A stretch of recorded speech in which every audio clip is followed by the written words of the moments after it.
This is the book of St. John, chapter 10, verse 4. And when he putteth forth his own sheep, he goeth before them, and the sheep follow him, for they know his voice.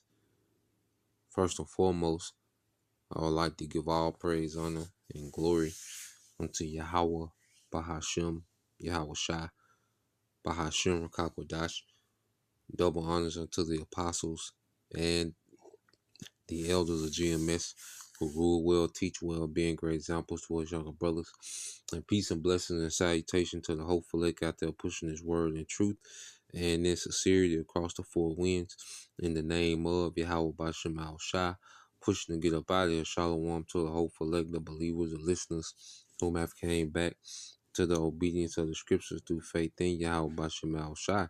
All right, and what I want to get into today is dealing with the book of St. John, chapter 10, verse 4, concerning, all right, Yahawashi and his style of leadership, towards his people. So when you read the book of St. John, chapter 10, all right, in verse 4, and I want to read in NLT this time and go into, the custom of how, shepherds, okay, will operate amongst their sheep, in the east, okay, which is different from the west. Now, this is the book of St. John, chapter 10, verse 4. It says, after he has gathered his own flock, he walks ahead of them, and they follow him because they know his voice, okay? And the sheep of Yahawashi, all right, know the voice of Yahawashi. They're familiar, okay, with their shepherd, okay? Because this is a relationship that goes back, before the foundation of the world, all right? And Yahawashi, himself said, "You are they which have been with me from the beginning." Okay, and of course, they was with him at the beginning of, his worldly ministry when he was in the earth. Okay, that 3.5 year ministry he had, okay, in the earth when he came, as himself. Okay, the first time, all right, but in the spirit, also we understand that there was spirits back with Yahweh in the beginning. Okay, and those spirits are familiar with their shepherd Yahweh. Okay, so when you go to the customs, okay, of a shepherd, all right. So I asked the question in the chat. It says, "What is a custom of a shepherd?" In John chapter 10, verse 4. All right, and it says, so it goes into it. This is the NIV. It says, when he has brought all out, all right, his own, he goes ahead of them, and his sheep follow him because they know his voice. It says in this verse, Yahushua is drawn on the custom of shepherds in the ancient Near East. Unlike Western sheep herding practices today, where sheep are often driven from behind with dogs, shepherds in Israel typically lead their flocks from the front. So Western sheep herding, they drive their shepherds, with dogs, all right, from behind. Okay, the shepherd is not as hands on, okay, in the West, you see, which creates a disconnect, just like in the corporate world over here in America. A lot of times you work for people, all right, that you've never seen, and they have, this system of management, to where they pretty much drive you, okay, towards production, okay, which benefits people that you've never seen. They're not even hands on, okay, and that's the culture of the West, you see. But in the East, it was different, okay. It says here are some key customs reflected in that verse. It says calling by voice. Shepherds have unique calls or even gave their sheep names. The sheep grew so accustomed to their shepherd's voice that they would follow him and ignore strangers. The sheep grew so accustomed to their shepherd's voice that they will follow him and ignore strangers. Okay? And this is why, even when you go here in the book of St. John, as Yahushua is constantly making this analogy, comparing, all right, his relationship with the elect as a shepherd, with his sheep. Okay? St. John 10 and 26. Now he's talking to the wicked leadership of the time. All right, which he refers to these niggas as hirelings. Okay.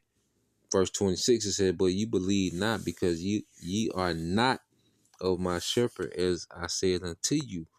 My sheep hear my voice, and I know them, and they follow me. So he's speaking of ancient, all right, Near East shepherd practices, shepherd customs.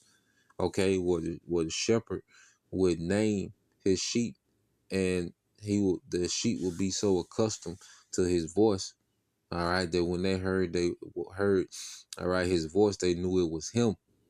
Just as when we heard, all right, YAHAWASHI through the preaching, of the men that YAHAWASHI has raised up, we knew it was him. Okay, we recognized our shepherd. Okay, through what teaching? This doctrine was familiar to us. It was already in our spirit. Faith was already in us, man. Trust was already built in us in YAHAWASHI. So when we heard, all right, the voice of YAHAWASHI through the prophets, okay, we began to follow, all right, our shepherd, man. Okay, it says, my sheep hear my voice, and I know them, all right, and they follow me. Okay, and I give unto them eternal life, and they shall never perish, neither shall any man pluck them out of my hand. My Father, which gave them me, is greater than all, and no man can pluck them out of my Father's hand. I and my Father are one. Okay, so Yahushua, all right, has a relationship, with his sheep. Okay, and it's very intimate. It's very hands on. Okay, because you go back into the customs. All right, it says leading from the front. It says instead of driving the sheep from behind, the shepherd walked ahead, guiding them to safe pastures and water, which is guiding us, to safe pastures and water in the spirit, which is His word. As we have, these green pastures, which are these scriptures. We're able to graze, all right, through these scriptures, throughout every day, you know, and be satisfied in the spirit. Okay, we have living waters, okay, and green pastures in the spirits to where we're able to graze daily. Okay, because we've been led, to these green pastures and these living waters by Yahweh. Okay, and it said the sheep followed because they trusted him. Going ahead also meant the shepherd faced any dangers first, whether predators, thieves, or rough terrain. Okay, so the shepherd, he will be the first one to take on, all right, any dangers to the flock. Okay, he will be ahead of the flock. All right, and he would encounter anything that would be dangerous before them. He was a barrier, okay, between danger and the flock. Okay, and this is why today you see brothers, teach, against, false doctrines, against falsehoods, okay, against wicked leadership. You see, this world, things that can pull, all right, has pulled men back into the world. Okay, brother, teach on these things as what? As a barrier, okay, between danger in the spirit, okay, and the flock, the church. You see? And it says, a true shepherd, it says intimacy and trust. It says a true shepherd knew his sheep individually. This bond of familiarity and trust meant the sheep instinctively follow his lead without fear, man. Okay, and Yahweh Shai, he deals, with his sheep, okay, on the individual level. He deals with them as a collective, and he deals with them as an individual level. There's an intimate relationship between Yahweh Shai and his sheep. We all got, our unique and personal relationship with Yahweh Shai and how he deals with us, man. Okay, he doesn't deal with every, all right, one of his sheep the same. Okay, he deals with them in a particular way. You see, according to, how they are, how they made. You see, and it says, so in John 10 and 4, Yahweh Shai is showing that he, as the good shepherd, goes before his people, calls them personally, and they follow because they know and trust his voice. Okay? Because they know, all right, they and they trust his voice. You see? So going here, which the spirit has made particular men, all right, overseers of the flock, okay, to be in the stead of the good shepherd YAHAWASHI. This is the book of Acts, chapter 20, and verse 28. It says, "Take heed, therefore, unto yourselves." Okay, and it always begins with us taking heed unto ourselves, man. Okay, self-examination. Can't say it enough, man. Always looking inwardly, seeing what we can do different, what we can do better. Okay, what we can change. All right, for us to elevate. Okay, always looking to see what we can do better in every situation, man. Okay, constantly checking ourselves because we have to be on point. As we're in the stead of good shepherds, we have to be on point on another level, man. We got to sacrifice on another level. There is the sacrifice that's required of the shepherd and required of the sheep is different. Okay, and we can't be offended at that sacrifice. Okay, it says, "Take heed therefore unto yourselves and to all the flock over the which the Holy Spirit hath made you overseers." Okay, to feed the church of the Most High, which he have purchased with his own blood. So as Yahawashi has left, all right, he's left men, all right, as the overseer, okay, of his sheep. Okay, and we're not to act as the hireling. No, we're to act as if the sheep were ours, man.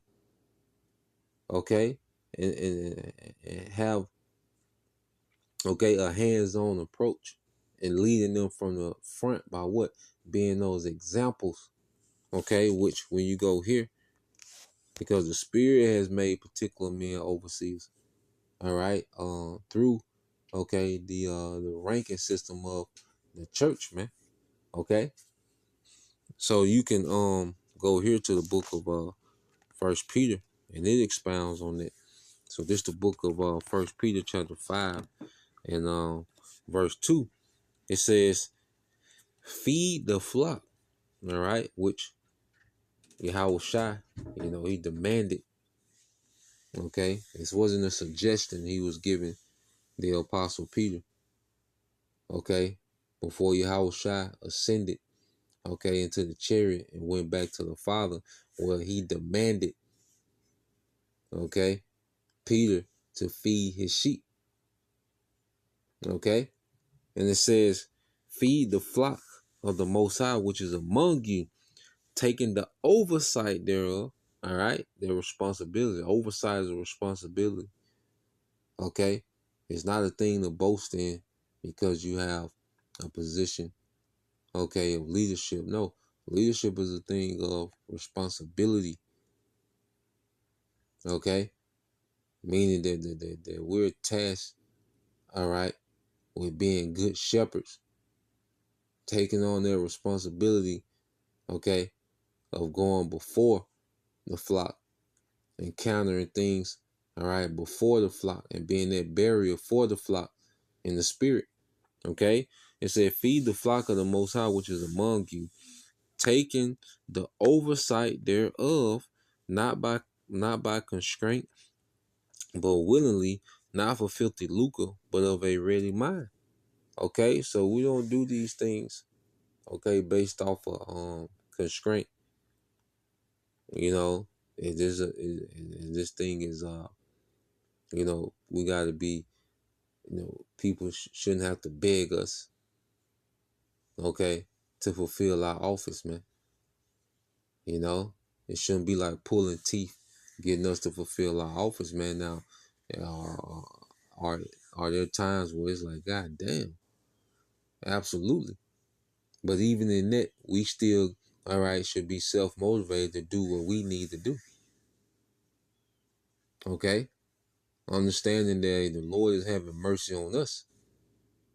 You know, this is an opportunity of mercy that the Lord even allow us to be in this position, to be an example to the flock. Okay? And it says, neither as being lords over the Most High's heritage, but examples to the flock. You know, so we're not here, you know, to be lords and lord, you know, positions and rank over the flock. You know, as if the flock existence is to benefit us. Okay? No, no, we're here to be those examples of how the flock should be, how the flock should walk, the mindset, the perspective. Okay? And you go into it in NLT, it said, don't lord it over the people assigned to your care. You know? So when you lord something over, you know, make it seem as if people are entitled to you because of your rank and your position. Okay? You make it seem as if their duty, okay, is to be beneficial to you, and you just supposed to receive benefits, okay, because of your title or your status. Nah, man. Okay, this is a thing of responsibility, and we're here to serve. Okay, because we're serving, you know, our King YAHAWASHI by what being the service, okay, unto the flock. You see, and it says, don't lord it over the people as assigned to your care, but lead them by your own good example, man. You go into the word example.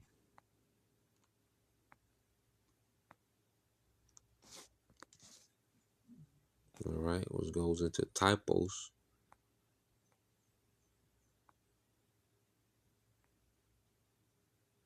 All right. And you go here to definition C. It says an example to be imitated of men worthy of imitation.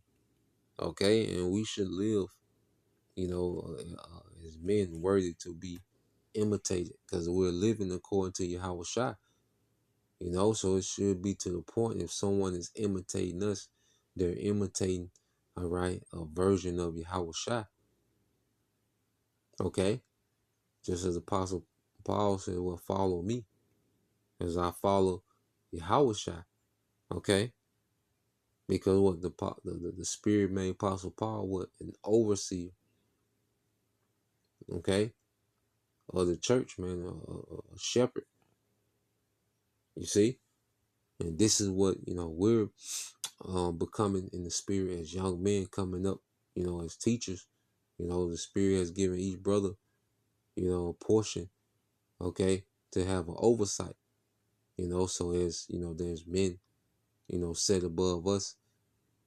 Okay, that has the oversight of us. You know, there's men under us, and there's the church itself. Okay, that we have to constantly be examples for.